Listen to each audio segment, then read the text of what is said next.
Ampuliriza omulungi okyali mu program ag'okumpi ne walunaku olw'eggulo Katikkiro wa Buganda munnamateeka Charles Peter Mayiga yayogeddeko n'omukutu gw'amawulire oguli ku mutendera gw'ensi yonna ogwa BBC era nga waliwo ensonga ez'enjawulo ziyayogeddeko naddala ku ebyo ebikwatagana ku nsonga za Buganda ez'enjawulo. Kankuwe engeri okwogerezeganya kwa Katikkiro wa Buganda munnamateeka Charles Peter Mayiga nga bwe kwabadde ne munnamawulire wa BBC. On the orders of Milton Obote, who was the executive prime minister of the independent country, and Idi Amin was the commander of the army, and he dispatched a unit that attacked the palace, and they ransacked it, and the cars and many other valuables were stolen.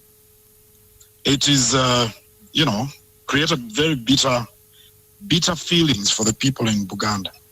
And 4 Rolls-Royce were taken. Where are the other 3? Well, one of them, a 1936 Phantom 3, was buried. It was destroyed and buried in the palace grounds. And the remains, are with us. I think they're going to be put in a museum. Then there was a Silver Wraith, which was delivered in 1951. We don't know where it is. Then there was a Silver Cloud that was delivered in 1962. We don't know where it is. But there was also a Bentley, which belonged to the current king's mother. It was a Bentley Droop Head Coupe, a 1962 model. It's in South Africa. That one, we've been able to locate it in South Africa. And will that be returned? Well, we've engaged our High Commission in South Africa. I've written to the Ugandan High Commissioner in South Africa, and we hope he will engage with the South African authorities and Interpol. We've got to understand the circumstances under which that car ended up in South Africa, but it is there, and we've seen pictures of it. Because returning the cars, this will sort of help with reconciling with the past, given the fact that it was a scar on the Buganda people.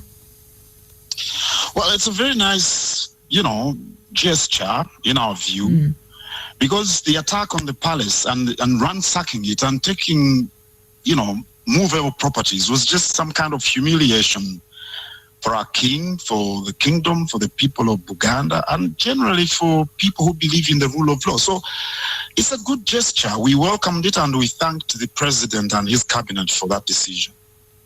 The government of Uganda has held on to the car for decades, saying it belongs to the state. Why have they given it back now? Is it because they recognize how important it is to the Buganda people? I think so. The 3 that either were stolen or the one plus the one that was destroyed 2 of them belonged to the kingdom, and one of them belonged to the Kabaka in his personal capacity. Now, this one, which was delivered in December 1964, it's a Phantom 4, was purchased for the king because he acted as the head of state at the same time. So from the strict legal standpoint, the government had a right claim to it, but it was serving them no purpose. And then the manner in which they took it from the palace was humiliating, and I think returning it is just some goodwill gesture which we welcome. And it's a nice gesture. Thank you very much for speaking to us. That's Charles Peter Mayiga he's the Katikkiro, or Prime Minister of the Buganda Kingdom.